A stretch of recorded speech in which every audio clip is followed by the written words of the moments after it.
We are here in the Vision office today with Molly Grace. We are super excited to have her. How are you doing? I am wonderful. I'm so excited to be here. Thank you for having me. Yeah, we are so excited to have you. So you recently graduated Belmont, and this summer you got to play Bonaroo, which is just so amazing. And we want to hear all of the details about that. Yes, all the deets will be shared. Amazing. Here in the Vision office. Here in the Vision office. Absolutely. All right, let's get started with our questions. So how did your preparation of the Best showcase set you up well for being the first student to perform at the Bonaroo showcase? And then what was that experience like for you? Oh my goodness. Well, the whole thing about Best of the Best is that typically it is not any sort of competition, right? Which I feel like worked in favor for my preparation because I earlier in the semester was on tour with my band. So we had already been playing together a ton. And I think our mindset going into Best of the Best was just, let's make this crazy. Let's make this fun. Let's make this, a lot of us are seniors too, or we're seniors. So it was kind of like, let's just make this a celebration of our time here and just put on a great performance. And so when we later found out that it was going to be, in fact, sort of a competition because there would be a judge there, we just were like, all right, well, let's just stick to what we said we were going to do and put on a great show. And I think having no pressure originally kind of put us in the right mindset to put on a great performance. Perfect. I love it. Also, okay, so your musical inspirations involve Rapp and Chappell Rowan. Yeah. How do you take that inspiration and develop it into your own specific style? Yeah, that's a great question. There are certain little nuggets I take from everyone. So, for example, Chappell Rowan, although we both make pop music, I do feel like our music is quite different. But I feel like what really inspires me about Chappell is just her artistry. I feel like her brand is really developed, and her visuals are really just like larger than life. And so when I see her, I try to think like, oh, well, what does that look like for me? Like, what would a festival set look like for me, like inspired by her? For Rapp, her vocals are just insane. So when I'm writing, I'm thinking like, where can I get those cool moments in to really show off my voice? And I also just think she's hilarious. So yeah. She cracks me up in interviews and stuff too. So. I love her like lack of media training. Yes. Like they always mention that she just says the most feral stuff. I know. I'm like, and I'm just like, yes, girl. I'm laughing. I'm clapping. What was it like releasing music as a student at Belmont, and what is the biggest difference releasing music now that you have graduated? Ooh, oh my gosh. Releasing music as a student at Belmont was so fun. Everyone's releasing music. A fun little story for you is that my freshman year is when I started releasing music, and it was COVID, so I mean, there was really not too many ways to promote things. Like, we weren't all hanging out in common spaces and stuff, so I literally printed out QR codes with my pre-save link, and people still bring this up to me to this day. And looking back, it's a little cringy, but I printed out QR codes and like pasted them on construction paper and slipped them under every single door in Wright Hall for people to save my sock. So I feel like it's fun seeing how my music has grown from that to like now just promoting on like social media and stuff like that. I feel like it's nice promoting and releasing music at Belmont because there are a lot of people to ask questions to. Like, I had a lot of friends who were older than me who had played shows, released music. I was like, what is a distributor? How do I find that? There are just a lot of people who can help you out. And then I think it's like my job, and I'm happy to help out the next generation of people who are just all trying to figure it out. So it's fun. That's so cool. Yeah, kind of a similar questions, but more specifically, like, what skills did you learn from your time at Belmont that you applied to your current career? So many things. So I was in the School of Music. I was a commercial voice major with a music business emphasis. So I feel like I kind of got the best of both worlds, because in the School of Music, I learned so many valuable things that really helped me in like the performance aspect, I'd say, in terms of just vocal health and knowing how to use my instrument. And also when I'm in a rehearsal setting, like knowing how to talk to band members and communicate what I want and things like that. That was really helpful. And then on the music business side of things, I feel like I just got such a broad overview of the industry that I have kind of a liar radar in my head. So when I'm out in the world and people are saying, oh, yeah, I would love to help you with this, and they're like throwing numbers at me, things like that, I can be like, that doesn't sound right. Or I can be like, yeah, sounds legit. I'll explore this further.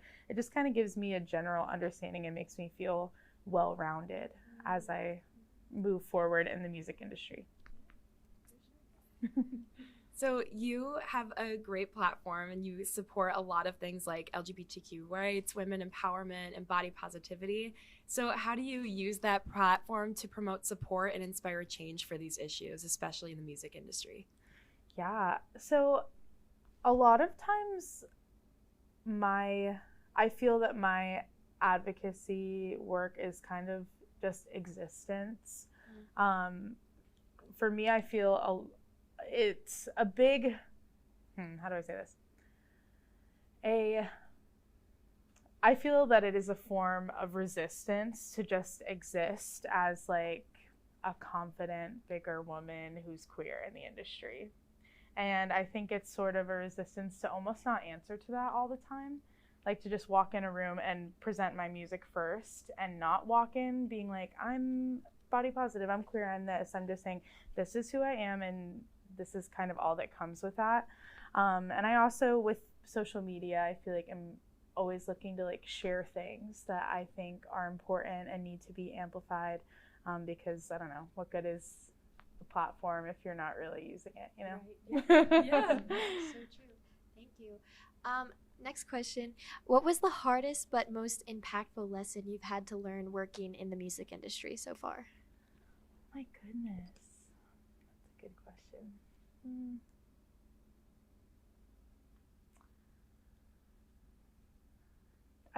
I just think that things take time. People say like it takes 10 years to become an overnight success. And so I kind of take comfort and solace in the fact that I'm only like 3-4 years into that journey. I'm like, I got time. We're on our way to overnight success, stardom.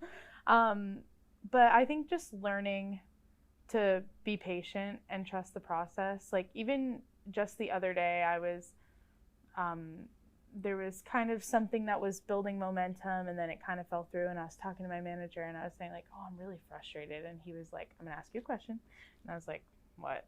And he was like, did you choose music because it's easy? And I was like, no, that's not why I chose music. But just kind of remembering that is that it's a really tough industry that you need to just be able to stick it out in, and for me, I'm like, if it took 15-20 years, I would be okay with that. So that's what kind of keeps me going. But yeah, I think patience is a big lesson.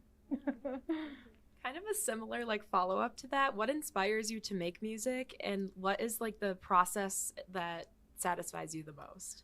Yes. Oh my gosh. I feel like great music inspires me to make great music. I feel like we've been told it's the year of pop girls, the summer of pop, and I found that other people's music just inspire me so much. Like when I was listening to Short and Sweet, I was like, oh man, this is so smart. This makes me want to just go sit down and write.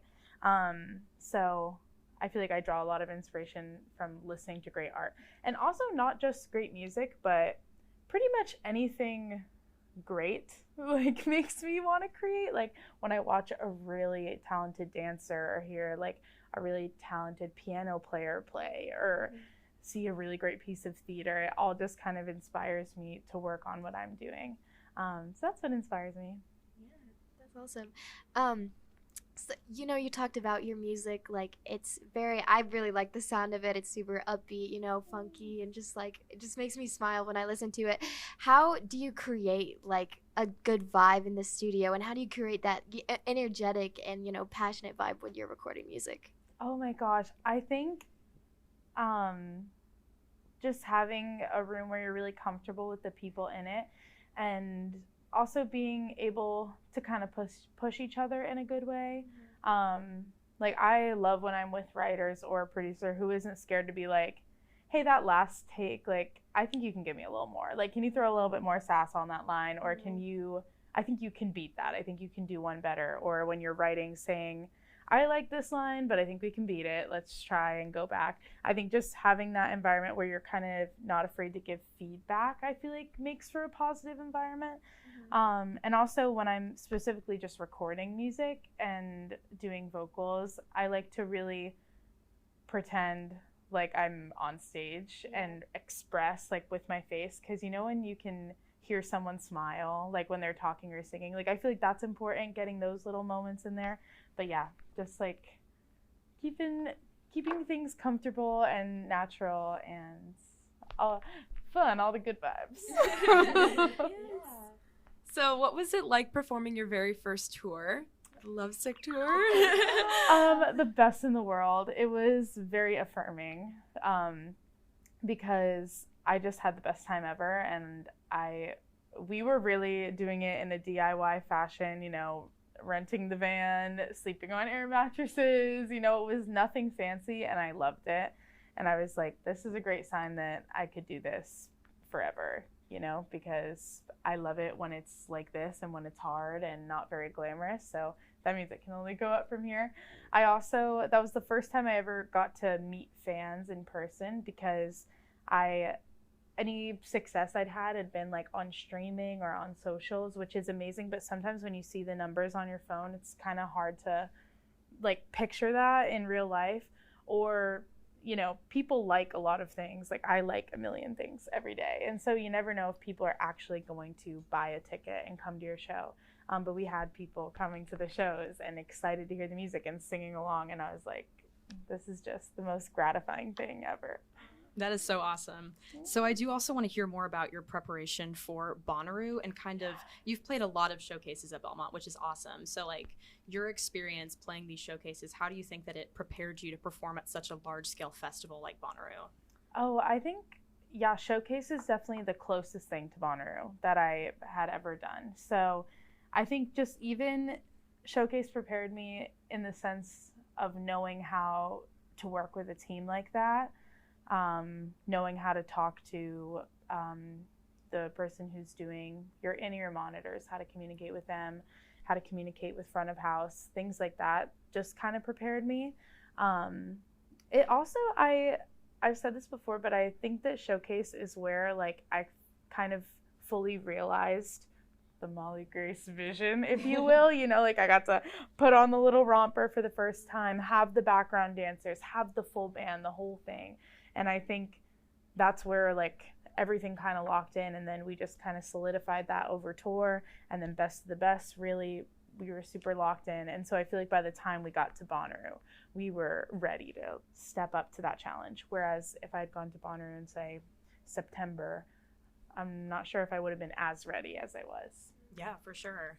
So I want to touch on your background dancers and your band. So they're Belmont students? Yeah, all of them. All of them? That's amazing. So like what was it like for you to kind of like be the band leader of all these Belmont students, and what was their experience like following you along on such a big, exciting festival? Oh my gosh. We just had a great time. So my band, I've been working with them for a couple of years, so we're pretty close. But it's cool that a lot of them I met in classes or I met in ensembles at Belmont. And my 3 backup dancers and vocalists are actually my 3 best friends. We roomed together in Horrell my sophomore year. Nice. And I'm lucky that my best friends are very good singers and dancers, because how awkward would it have been if like one of them was kind of, you know, like, but all 3 of them are wonderful. But honestly, like, so working with them was just really easy because the chemistry is great, and they're also all incredible musicians, so they make it easy on me. They're people that you can give a chart and a recording to, and they can hear it and be like, okay, bring it to life. I'm also lucky that in my band, like I said, they're all very musically talented, and so like my bass player often steps up as band leader and like music director, and same with my keys player, who also runs my tracks. It's nice that like I have people that I can trust to like bring to life the vision, you know. But yeah, good times. I love these people. That's so awesome. So what was your experience like playing Bonaroo? Like, what were your emotions going into it when you were on the stage? What were you thinking? What was this like for you? Oh my gosh, I was just nervous, but mostly excited. I just think, like I said, it was a big challenge to step up to, which I feel like is a great feeling to rise to an occasion, if that makes any sense. But okay, a little bit about Bonaroo weekend. It was actually a little bit of a crazy weekend because we played Bonaroo on Sunday, and Friday night we played in Times Square, which was so much fun. Yes. But so we literally played in Times Square on Friday night, and then woke up at 3:30 in the morning on Saturday and went to the airport and flew into Nashville, went to Bonaroo all day, slept, and then on Sunday came and played at Bonaroo. So it was just a crazy weekend, and I was kind of running on fumes, but also excitement. In terms of how I felt that day, I was, it made me feel more grounded to have my band and my friends there, and my family was there too. My dad and my sister came. And it was, and my cousin came too, but I was just kind of leaning on the people around me for sure. But I also think the excitement kind of took over the nerves on the day of, because we were all a little starstruck by the whole experience, because we didn't know they were going to have a little trailer in the back that we could get dressed in, and the people who were doing sound were excellent, and we were all just kind of like, this is crazy, we're working with professionals, and this is a really cool place to be. And then the actual performance. First of all, what was crazy to me, sorry, I'm going all over the place. You're good. What was crazy to me is that there were people waiting before my set, which was just really cool for me, because I was like, these people are here on purpose. They're here to see me, kind of the cool thing about a festival is that you're bringing in new people, and it's a chance for discovery. But this was cool because I was like, these people, no, they're here for Molly Grace, which is awesome. And I got to meet them, which was amazing. But when we got on stage, I was just trying to keep myself in the moment, because sets go by so fast, and it was flying.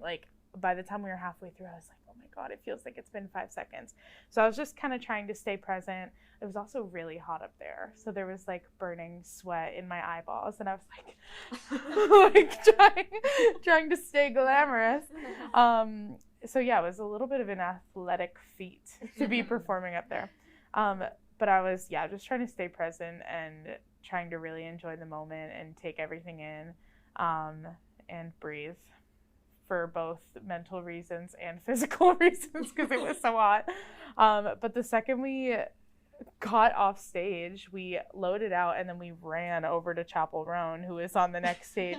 So after my set and after Chapel, then I sat and was like, oh my God, that just happened. But we were really happy with how the show went, and I still kind of can't believe it happened. I'm just That is so exciting. Yeah, So awesome. what's coming next for Molly Grace? Are you working on new music? Do you have exciting shows coming up? Oh, I'm working on so much music right now. Awesome. That's kind of the vibe right now. I'm working on my next project, which is perchance an album, which is awesome. So I've been doing writes pretty much every day, which has been new for me, because obviously I've been in school, so I haven't been able to write that often. But I've really been loving the process of co-writing with other people, and just really diving into this whole project. And I think the music we're creating, I always think this is better than anything that we've done before. But that's what I'm working on right now. And then in December, I'm going on tour to the West Coast, which I'm so excited for, because Nice. I've never really explored over there and never played a show over there.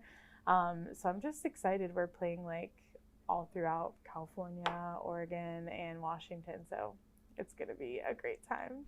I want to go to Erewhon. Oh, yeah, you should. Let us know how it is. Yes, I will. Yeah, And well, then I'm so others excited will. for you. Cannot wait to see what you're going to be up to for the rest of the year. Is there anything else we want to touch on? Is there anything we didn't ask that you want to share? Ooh, I don't know. I can't remember anything I said. That's so okay. I feel like we hit all the big things. Yeah. Awesome. Okay, cool. Well, thank you so much for taking the time to talk with us. This was so awesome. Of course. Thank you so much for having me. Anytime. I heart the Belmont Vision. Yay. Yes. You guys heard it here. Yeah. Molly Grace loves to love Belmont Vision.